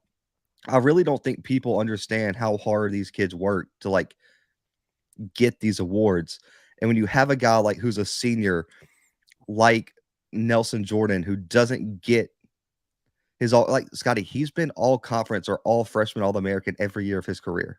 Ooh. Except for this year. Nelson Jordan. Wow. And he don't get it after leading the SWAC and sacks. Like, it matters to those guys because when FCS guys go to the draft, guess what? That matters. And like, so like, as easy as it is for everyone in the chat to laugh and be like, man, these things are overrated. It's really not. Like, people legit have like real money and time and effort put into this. You want to be rewarded for what you do. And also on the flip side, for Adrian Maddox to have the season he did and not win the freshman of the year is literally criminal. And so disrespectful. And I said this on another show. I would have given it to Travis over Kevin Coleman. If that's what I'm sorry. Like, yeah. I know we didn't quote unquote play enough.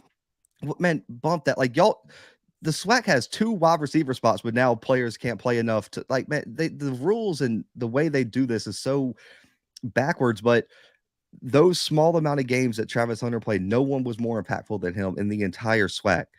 So I'm cool if you give it to him, but you cannot tell me Kevin Coleman had a better year than Travis Hunter nor Adrian Maddox. And you have two prospects, Scotty, in the SWAC that are finalists for the Freshman of the Year in the entire country, and neither of them won your Freshman of the Year in the conference. That's so stupid. Like, there's no argument for that. And I've seen people try to argue for it, and just because it's their guy and their team, but man, there's no logical explanation that can justify that other than people were just voting to vote. Yeah, to me, that, and I hate to say it, I think that devalues the whole list, to me, in my personal opinion, because if Adrian Maddox is up for the Freshman of the Year in the country, he's probably going to make he's probably going to be an All-American freshman in FCS. How in the blue hell does he not make your Freshman of the Year? It doesn't even make sense. And if you, like you said, if you want to go with Travis, that's cool. But listen, man, you can't. It's little stuff like that that just makes you be like, what are you doing this for? Like, it's just crazy to me. There you go. I don't know how. I know for a fact, man. I don't know if Adrian Maddox listens to either of our shows, man. If he hears this, man, I feel for him, because I would, man, Scotty, you would have to. I would be. Where's the SWAC office? Birmingham. I'd be there in a heartbeat today. First of all, I'll be talking to my SID and say, did you vote for me? Like, I'm like, you. I know you better than vote for. I'm G checking every SID I see. I am G checking every SID I see, and then I'm gonna start G checking coaches. You know what I mean? You ain't gonna G check. You can't G check Dion because he's about to leave. But I'm gonna G check all the rest of them Bamas. You know what I'm saying? Who voted for Kevin Coleman? What did he do? This can't be who I think it is. Zero shot. There's no way this is the real deal Holyfield Shedeur Sanders. You never know. It could be. Shout out to you, Shedeur. And it's actually going to my next question. Shedeur. I no disrespect to Rashard, because I'm a huge fan, but bro, the pocket presence, the command of the offense, the leadership, the intangibles, the accuracy, yeah. I mean, the efficiency, I mean, everything. The only thing you would pick Rashard for is athleticism. Yes, that's it. And his size. But man, Shedeur checks every other box. To me, this isn't a conversation. If I'm picking a quarterback for my offense, give me Shedeur, because he's not as fast as what Rashard is, but Shedeur can move. The slowest slippery dude in the entire league. You saw what he did to Southern. Let him get loose. So I'm going with Shedeur. My bad. I'm over here spelling Shedeur's name wrong. He in the chat. Shout out to you. Hey, listen, I'm gonna rock with you as well. Listen, I love Shedeur's pocket. Like, I've been talking about that for about 2 years. It's high level. And the thing for me is how he manipulates the pocket with how he goes, he stops, he goes, he's like never sped up. It's just like, like I just love that aspect of him and his leadership. And I said it before, he has an Aaron Rodgers type of feel to him, that if you need a play, if you need a drive, if you need a play and you need a drive, that's the number, Shedeur, if you want to call in. If you need a play and you need a drive, that's the guy you count on, and that's the guy you depend on, and he'll get you that drive. I mean, come on, Alcorn, the throw to Travis Hunter, Alabama A&M, the last second thing before halftime where he scores. I mean, you can go on and on about the numerous of plays. When you need a play, when you need a drive, Shedeur is that guy. I think the only game that I didn't see that was Tennessee State. It was more of a Wilkerson kind of show, how he battle rammed it all out. But other than that, Shedeur's going to take you up and down the field. That just is what it is, and it is what it is. But I'm loving it. Hey, call lines are open, 518-263-8124, 518-263-8124. You can call in and talk about the SWAC Awards if you agree. SWAC Championship game is coming up as well. Blue, let me ask you this. If you're building a team, all right, build me your perfect team. Like build me your perfect SWAC team. Position by position? just offensive lineman. We Okay, so like quarterback, I'm Shador. Yeah, like skill, that should be consensus. Running back, just one. Yeah, just one. Jarvion Howard. How many wide receivers? 2 or 3? I'll give you 3. X for sure. Dallas for 2, and then I'll take Shane Hooks for 3. Tight ends Kamari Everett. Offensive line unit wise. Oh God, dog. You can pick like it's a perfect team. It's like an all-star. Okay. Offensive line, I'll go Mark Evans, Drake Center at tackles. I'll go Tyler Brown. Oh, after that, it's just Zach Bro at center, and then who do I want to put at that other guard? I'll take the kid from A&M. What's his name? Williams. Jonathan Williams. Yeah, I'll put him at the other guard. Defensive line. All right, let me go because you. Yeah, go ahead. Yeah, that's a lot of. I know people gonna be like, "What about your boy Body?" I gotta go with Shador. I mean, I ain't gonna lie, I am pretty close to going with Body. That's just me. That's my guy. But I'm gonna go with Shador in this one. X as receiver. I'm gonna go CJ Bowler. CJ Bowler. I really like CJ. And then I'm gonna go Dallas Daniels. CJ Bowler, and Xavier. Offensive line, I'll just take your offensive line. And running back. I just take whatever you say, I'll take it. Running back.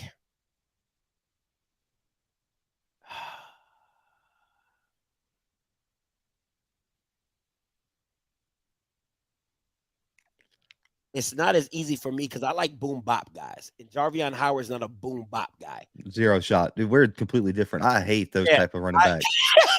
They make me want to throw up. But because, bro, listen, I've explained this on multiple shows. I'm a former O lineman. Those boom bop guys, do you know how aggravating it is to have a perfect block? Your dude gets a hand free and grabs that 5'8" running back and slings him down. He's fully locked up being blocked.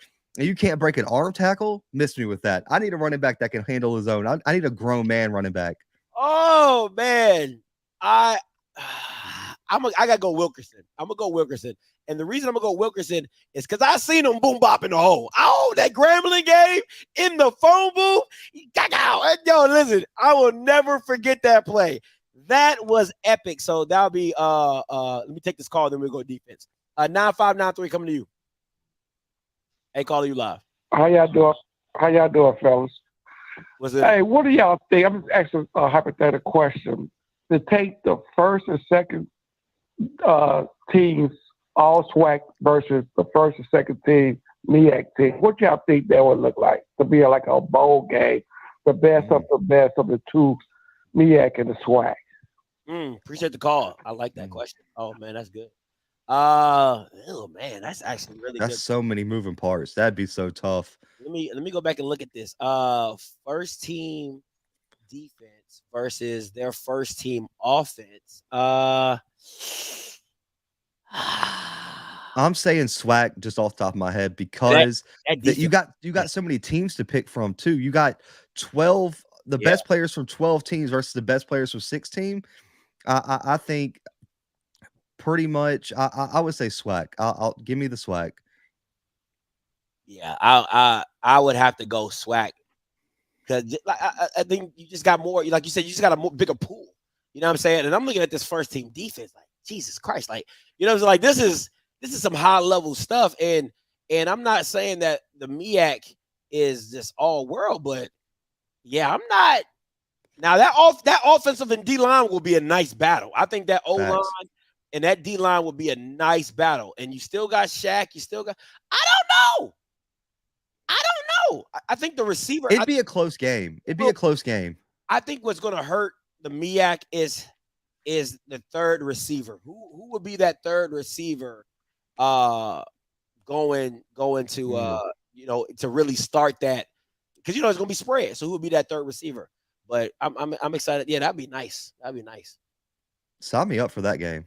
Yeah. All right, 892. Man, yes, I'm here for that. 8929 coming to you. Hey, caller, you live.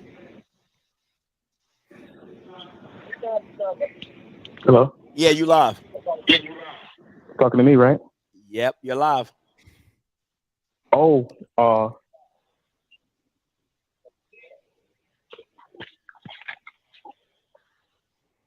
Hello? what? I'm sorry. What's the question again? My bad. It's not a question. You called in. It's not a question. You live. What you? Oh yeah. I'm calling. I'm calling in. I'm calling to say it's Shiloh Sanders. Is Shiloh Sanders the same safety he used to be, and is he going to the league?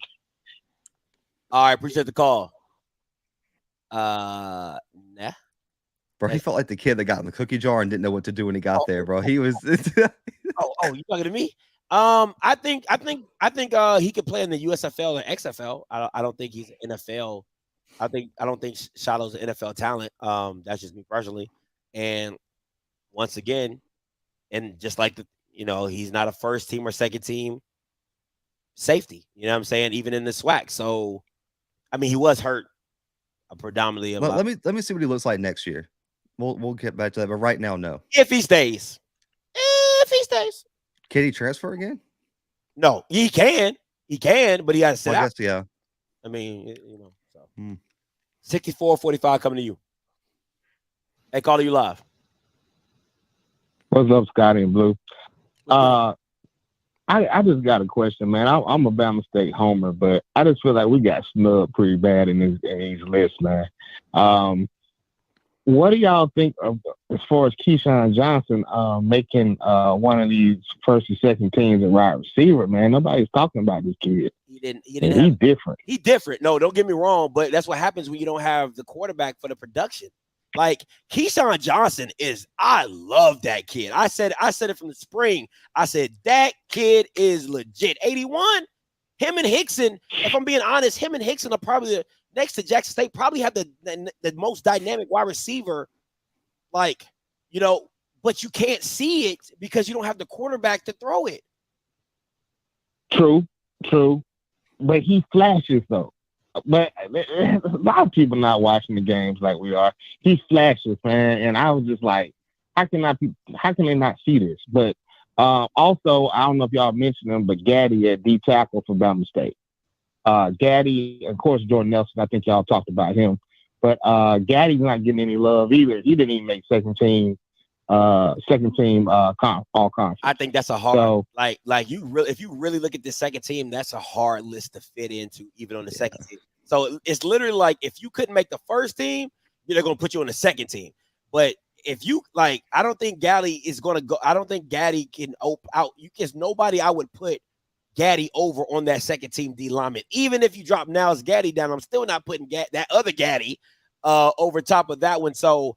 Yeah, I'm not saying that he wasn't impactful or great, but that D line this year in the SWAC, there was some talented guys. Zarion Harris, Cherilus. I mean, you can go on and on about what those guys were. So I don't know. Yeah, I'm gonna have to. I can't rock with you on that one. But listen, it goes back to, at the end of the day, wide receivers are a dependent position. Doesn't matter how you could be 6'7", run a 4.4. If I don't have a quarterback that can get me the ball. It's all for naught. And Keyshawn Johnson is a special talent, but you guys at Alabama State, one, have to call the right plays, and two, have to have a quarterback to give them the ball. Which we're not doing either one of those things. But I was kind of surprised when I pulled up Keyshawn's stats, and they was actually a lot better than I thought. I don't know if y'all had a chance to look, but I think he's at anyway. I think he's around 400, 500 yards, if I'm not mistaken. I think you're right. I think he was around 500, somewhere in there. Yeah. Anyway, appreciate the show, man. Hey, appreciate the call, my guy. I'm gonna take another caller. We'll go defense after this caller. 5003 coming to you. 5003 coming to you. Hey, caller, you live. What's going on, Scotty? What's going on, Blue? What's good? It's David. I was gonna ask you, how many teams in the SWAC do you think this offseason is going to upgrade at quarterback after seeing that they could have easily been the runner-up just by having a better quarterback? Blue, go ahead. Let's see. I'm trying to like go through. So what you would have Grambling. That's probably that's one. UAPB is probably gonna have another quarterback. That's two. Bethune-Cookman. Bethune-Cookman 3. Alabama A&M 4. Yep. Alcorn. No, they're sticking with theirs. Inside info. They're probably going to stick with Aaron Allen. Okay. They'll probably recruit somebody, but I still think Aaron Allen's going to be the guy there. Southern, maybe. Maybe, yeah. So I would say 5. Do you think one of those teams could have been better than FAMU just by simply having a better quarterback, a quarterback on the same level as Musa? Alabama Would State. they have been better than Alabama State? They win that game. They win that game if they have a quarterback. Yeah. Well, all right. That pretty much answers my question. I appreciate y'all. Hey, no problem, man. Yep. Oh, man, think how many games Alabama State could have won if they had a quarterback. A few. You know what I'm saying? Like, people would say, Scotty, oh, you was hard on Eddie Robb. One, those are not his players. I'm gonna keep saying that. I'm gonna keep saying that to somebody. Listen, until he gets his recruitment class in, those freshmen become sophomores or whatever. This ain't his team. It is the old man's team. Now, is he managing it a lot better? Absolutely. But the one person you ask him to bring in, the most important person, was the quarterback, and it actually hindered the team in some form or fashion to what they could have been. So we'll say it. I'll leave it alone. Defense, Blue, what you got? Oh, this one's gonna be so tough. So for corner, you gotta go Zay. I go Zay. And one corner. One of the safeties, Corian Harris. Oh God. Where are we putting Maddox? Because he played everything. Yeah. Guys put him anywhere? I'll give you 3 corners. Because I give you 3 corners because it's a spread style. We got 3 receivers. I'll give you 3 corners. All right. Give me. I'm gonna put Maddox at corner. I want to bring. It's outside. Jesus. Give me outside. I think he's still got the length to hang outside. Okay. I trust him. He's young, but I like him, and also he's with the other side having Zay, I feel really good. And then if slot, who do I want to put there? Because if I go straight potential, man, if I could just have straight potential, give me Nugget. Wow. I think you know what? I would actually go Zay in the slot because that's what he played and played it really well for a big corner. He's about 6'2", 6'3". Played it really well in the slot like that. He prominently played in the slot this year, and I was surprised how well he held up. So, yeah, like they have any of the 3 and fit them, personnel wise, whoever. The other safety, I'll bring Cam because I want a safety I can put in the box while the other one can play coverage, and that's what Corian does well. Linebackers, easy. My 2 mics, give me Colton and Aubrey. Defensive line is so tough though. I'm gonna say give me Devontae at defensive tackle. I don't care if he went on all SWAC. That kid's different. Yeah, he's different, bro. He's different. That kid is completely different. I had to interview with him today. Give me Nelson Jordan at the other D tackle. He can play outside and inside. I want someone with some versatility. One of my defensive ends, give me Ronnie Thomas. Man, that kid, the motor on him, he is just a dog. And then the other defensive end, just due to size, because it came down to him and Isaiah Land. Oh God, there's like 3 of them because this Zarion could fit there really well. Sandata. Yeah. Oh, there you go. Give me some Sundiata because run defense, and then you got your pass rusher on the other side. Give me those. All right. So D tackles, I'm taking your same ones, Jordan and Devontae. It's not even a question. Devontae is just freaking different. My outside edge rushers, I think this is going to surprise a lot of people. I'm definitely going Ronnie Thomas on 1, but I'm going to go Justin Reagan on the other. I love his versatility, and his motor is crazy. That 92, I think that's his name, 92. He's a dog. Justin Reagan has so much potential. It's not even funny, bro. It's not even funny. He's crazy. My DB Zay, slot Adrian, and my outside guy, I'm gonna go with Kendall. Listen, man, I would go Kendall, and I would go Nugget, but Kendall just looks there. Okay, there's something about corners for me. I like corners with like they got like an edge to them. Like, like I don't like diva corners. That just bothers me. I don't like diva corners. And Kendall just got it like, this is what I do. It's the same way I feel about Zay. Like Zay, Maddox, and Kendall, they have that this is what I do mindset, and don't play with me out here. Like, I love that. So Kendall, Adrian, and Zay. My safeties are going to be Huggins and Harris. Those are good because I want versatility. So I know Huggins can play down. He can play back. I know Corian can play down. He can play back. Ain't nobody seeing me. Because if I need Huggins to get the fourth receiver, we can do that. Linebackers, that was easy. Colton or Aubrey. That ain't nothing crazy. So, but yeah, man, that's my first team defense. I think I would be. You know what? I would put Travis as a wide receiver before I put him as a DB. That's just me. I would too. I keep trying to tell y'all. You know what? Give me Travis over Shane, to be honest with you, on my 3. Okay. I'll take Travis because I would have Travis. Then because all 3 of my with X, with Dallas, and with Travis, man, I could line them up anywhere. And I know all 3 of them could run routes, and especially X and Dallas, they're routing everyone up. And Travis can be a deep threat, and I trust him to go up and get stuff and make crazy catches. Man, give me all 3 of those. I be trying to tell y'all, I'm like, yo, listen, Travis is a 5-star wide receiver. He has hands. He has great body control. He has great eye discipline of how he tracks the ball. I'm telling you, it's not like Xavier and Travis are probably the 2 best receivers in the SWAC, like just talent wise and everything else. And then the other guys you can pick and choose, like Dallas Daniels with his route running, Shane Hooks with his size and his ability to, and we go Malachi Wyman, you know what I'm saying? Like, you could have gave me Malachi Wyman, you know what I'm saying? So, but Travis just has it all. The only thing he does not have is he's not a route runner. He is not a route runner just yet.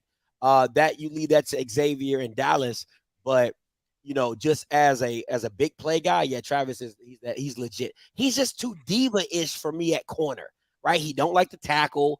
Kendall tackle, Adrian tackle, Zay. He'll stick his nose in it. He'll stick his nose in it. But I want guys who gonna be dogs at the DB position. He's a diva to me at the All right, Reese, coming to you. What's up, Reese? Yo, I got a question. So if Andover had a quarterback, do you think Andover had a good shot at the playoffs? No, but you would have been Jackson. If you would have had a quarterback, you would have beat Jackson. Period. Point blank. Period. What's that Andover record have been? They would have had a pretty good quarterback. You said what? What do you think Andover record would have been if they had a good quarterback? You would have. Let me see your record. There we go. I didn't even hear the team he asked. Alabama A&M, if they had a quarterback, what would their record be? Let me see. Try to look at your schedule. They don't lose to Valley, I don't think. I mean, that's one that you could chalk up. I mean, that's a tough loss. Oh, that sucks. I still don't think they beat Troy, UAB, or Austin Peay. Oh no, they beat Troy. Oh, they beat Troy. Did you watch that game? It's been a while, but I don't think they were that close to winning it. No. That game was 7-10 going into the fourth quarter. Or if I'm not mistaken, it was 7-3. It was something crazy like that. Like the first half, Blue, the defense was playing out of its mind. They had 2 turnovers, fumble, a strip sack. They could not get. They had the ball in the red zone. Recent my line. They had the ball in the red zone 3 times. 3 times. Yeah, the first been 21-3 going into. It should have been 21-3 going into. It was Blue. I'm telling you, if you go back and watch the first half, they win that game. I got you. Okay. In Austin Peay, they probably would have beat Austin Peay too. Because I think it was 10-7 going into the fourth. They had some UAB that was getting smashed. I don't give a damn if you had Shador, Davis Richards. Bro, you could have gave them Caleb Williams. They were getting murdered. Smashed. So yeah, I think you beat Jackson, you beat Valley, you beat Alabama State, and you win the games you're supposed to win. So yeah, you might have been playing for the SWAC championship if you had a quarterback. Real talk. Interesting. So I got one more question. So going into the off season, how can I say this? How does the coach move from during season to off season? What's their transition like? Like, what's their main focus going forward, going to the spring game and eventually summer camp and stuff? This is if I was A&M and if I was in their meeting rooms, you need depth on defense. You need to get at least 2 or 3 quarterbacks in. You need to bring at least 2 or 3 quarterbacks in. 2 minimum. You need 2 minimum. And you need depth on defense. You guys, Zarion, like you can't live and die with Zarion for your pass rush because he was getting nicked up throughout the season. So you need some depth in the defensive position. And you got to recruit wide receivers now. You got to go get yourself a whole new flux. I like the kid, the one that beat Texas Southern pretty much. I don't know if it was Hamilton or number 10. I think his name is number. Oh, Isaiah Cox. Yeah, I like him. I like him. I like Hamburg Gamecocks. They're not that bad. I think number 10 is a little bit better. But yeah, you definitely need to reboot, and you got to go get some big guys. Like I'm not a big fan of the FAMU model of 5'10" and below. You know, I'm not a big fan of that model. I think you need some 6'1", 6'2", maybe a D. Anderson type player where you can bail your quarterback out every now and again and just throw up a deep ball. So revamping the wide receiver room, getting depth on defense, especially the D-line. Of course, O-line depth, you always want that. And then bringing in about 2 quarterbacks that have produced, not somebody that you like, oh, maybe, even if that means going to Division II and getting a guy that has done it. You just want somebody who has been in the bullets in the fire. I think I can't go on potential no more. I got to get a guy who I know I can watch film. He's played a full season. Because if I and this is the thing about for D2 for me, I'd rather see a guy play a full season and say, can he do it maybe, and take him up than just maybe a potential guy. You know what I'm saying? So maybe I would get one potential guy that came down from Power 5 and then grab me a D2 guy that came up and kind of balance it out like that. That's how I'll roll it out. But that's me. I appreciate it. All right, appreciate it, man. Hey, listen. A&M need to be on the quarterback market heavy. To say the least. Boy. And Miles Crawley need to be on the phone call. 1127 coming to you. Hey, I got a question for both of y'all. Both of y'all are Deion Sanders. You got both of your sons in a SWAC. Do you leave the SWAC to go to another job where one son might not benefit because he has to develop more in the SWAC, like Shiloh, or do you just leave and leave Shiloh in the SWAC?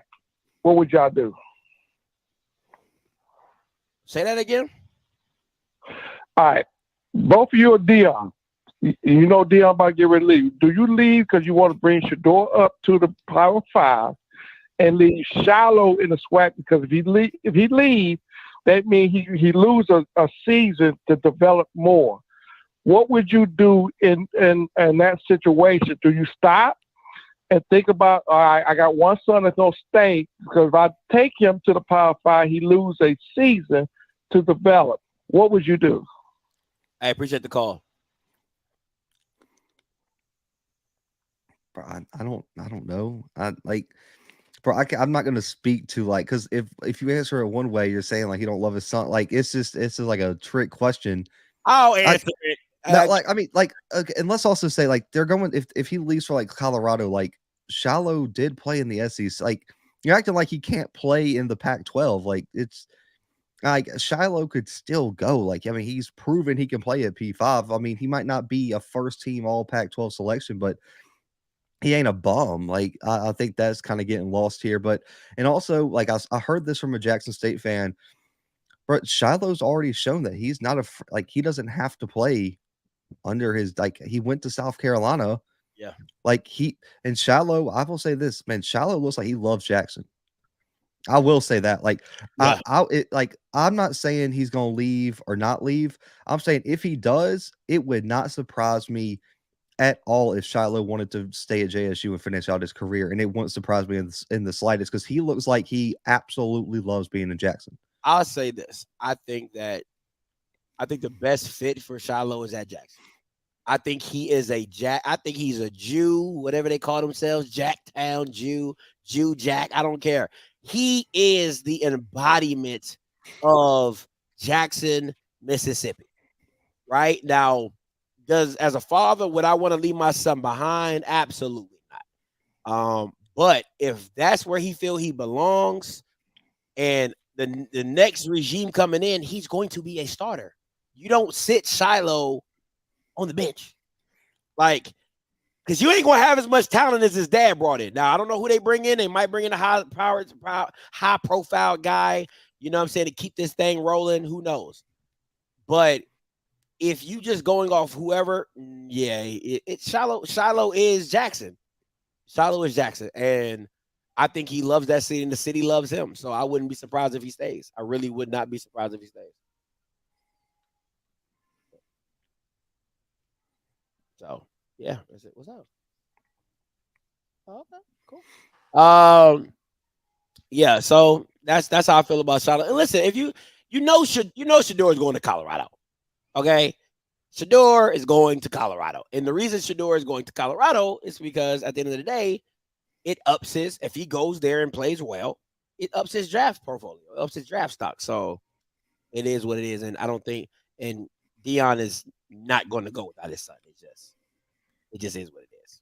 So wherever he goes, however he gets there, I don't know. South Florida, Colorado, who gives a damn? He's gone.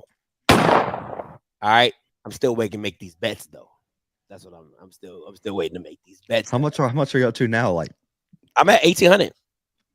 And I want these Bama. The Bama's better pay up too. I want some my money. You know what I'm saying? Like I said, I got a wedding to pay for. I want some my money. So it is what it is.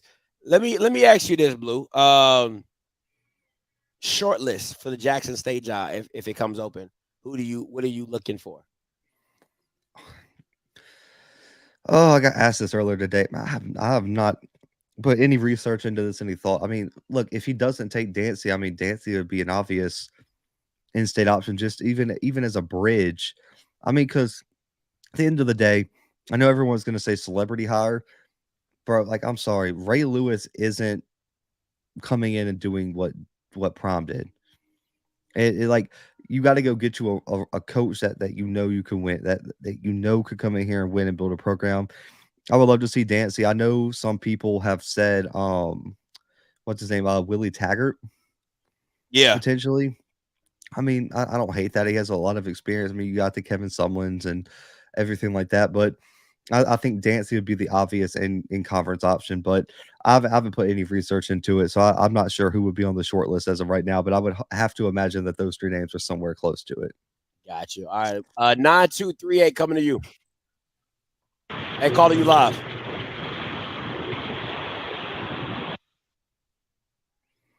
Okay. Listen, man. At the end of the day, guys, if you believe he's not leaving, please call in and make the bet. That's all I ask. You guys are doing a lot of chatting in the chat. Okay, call in and make the bet. Put your money where your mouth is. I'll take minimal bets. I will take minimal bets. $50, $100, $1,000, $5,000, wherever you want to put on it. Whatever you want to put on it, please call in and we'll make that bet happen. 8923, caller coming to you. Okay, I was saying that I believe Shiloh is going to the league. I called him before. I was a little choked up at first. I just feel like he just needs one more season to develop more into the person who he used to be. And once he's fully here, we're going to see that the headache gang Shiloh that we're used to seeing South Carolina in last year. As far as what the other guy said, that nobody can do what Primetime did. He's Primetime. He's a superstar. So if he do leave and go to Colorado or the ACC anywhere else, nobody can fulfill those shoes. What Primetime did will never be done again.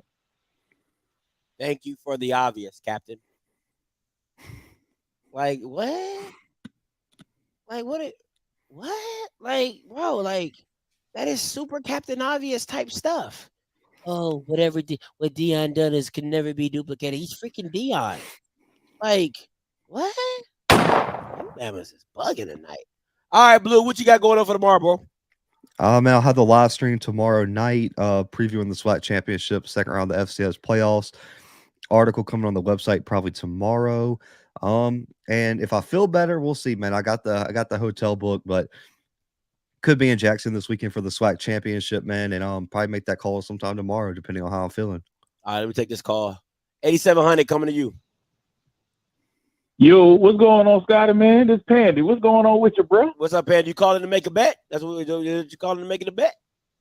I mean, you know, I'm a teacher, man. You know, it's kind of close to Christmas. I could bet you about $2. You know what I'm saying?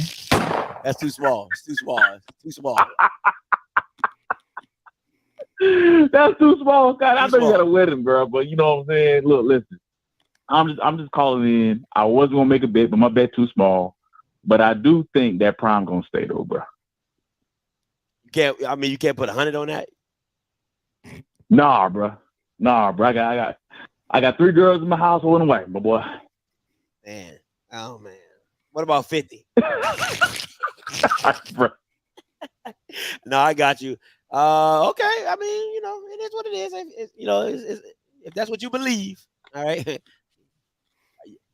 Yeah, man, that's what I believe, bro. But yeah, man, I'm just enjoying the show, man. I'm enjoying you and Blue, man. Y'all be safe tonight, bro. All right, appreciate it, man. Appreciate it, Pandy. Y'all ain't talking about nothing if you ain't got no money. Y'all ain't talking about nothing if you ain't got no money. Oh man, A6. I should do something with DraftKings, and like yeah. But let me stop. Set the odds. Yes. A6 coming to you. What's up, Scotty? What up, Blue? It's D from BS. What's up, D? Chilling, man. My question for y'all is, if Dion leaves, we all know he's taking Shador. Who else does he take? You know, he bought in Coleman, bought in Travis. Got to think about Cam. Who I want to know what y'all think who he takes. Hey, man, appreciate the call. Listen, I'll tell you right now. He's taking Travis. I mean, you're not leaving Travis. But I'll say this, though. Somebody brought this point up, and I thought it was a damn good point. He said, if Dion leaves and Travis hits the portal, now you open the door up for other schools to kind of come in, even though it might be a slim chance. You could have an Alabama, a Georgia, a USC make that push to be like, yo, we could pay you such and such and come here. Because what happens is you take out that culture factor of being different. Now you just going to another PWI now. You know what I'm saying? It's not culturally changing anything when you go to Colorado. So it is what it is. If I'm being honest, Kevin Coleman is not somebody I take. To me, he didn't show me that he's a Power 5 player this year. I'm just being honest. And I would take Cam because I know he's a dog.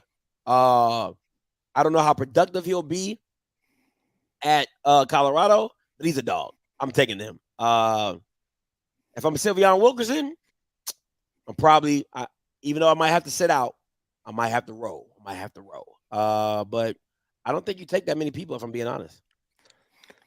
I don't know. I mean, it just depends on, because there's so many jobs he's linked to that it depends on where he goes. I mean, there's going to be some of these kids that are from the South that have always played in the South that aren't going to want to go to play in Colorado.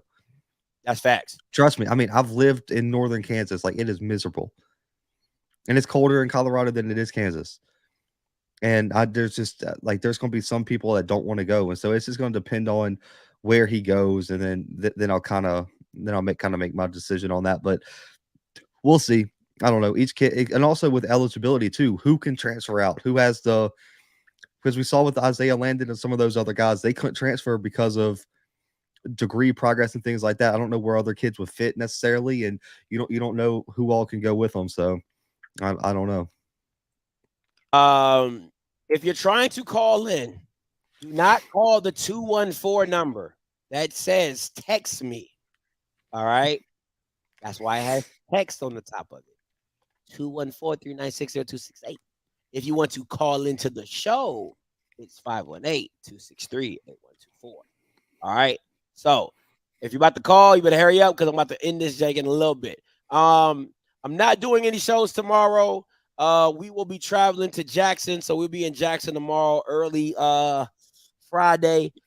Saturday, I might do something Friday night, maybe. That's a very iffy maybe. Saturday, I will be at the SWAC Championship game. I wanted to do a tailgate tour, but you know, Jackson be having like death threats on my life and stuff, so I gotta stay low key. You know, I can't have people, you know, try to, you know, kill me and stuff. I got a life to live. But I will be doing a live post game. Now, I don't know who will be a part of that. I don't know if Blue's gonna make it down. I don't know if I know BJ's gonna be there. I know Perry's gonna be there. So I don't know how we're gonna set it all up. Maybe everybody, maybe a few of us or something like that. So we'll see how that goes. But I definitely will be doing a live post game show at an undisclosed location. All right, so because I don't. Facts. Yeah, because if you come to like my hotel room or something, bro, we're gonna have to. Well, listen, I'm putting up curtains on everything. Wait till we know identifying information. Oh man, you know what I'm saying? Can't be out here in these streets looking crazy. You know what I'm saying? I gotta move stealthy like, you know what I'm saying? So it is what it is. But hey guys, well, man, I appreciate you guys. Blue, I appreciate you. Hope you get better, man. Get you a hot toddy. That's what I don't know if y'all do that in Alabama, but they definitely do it in Texas. So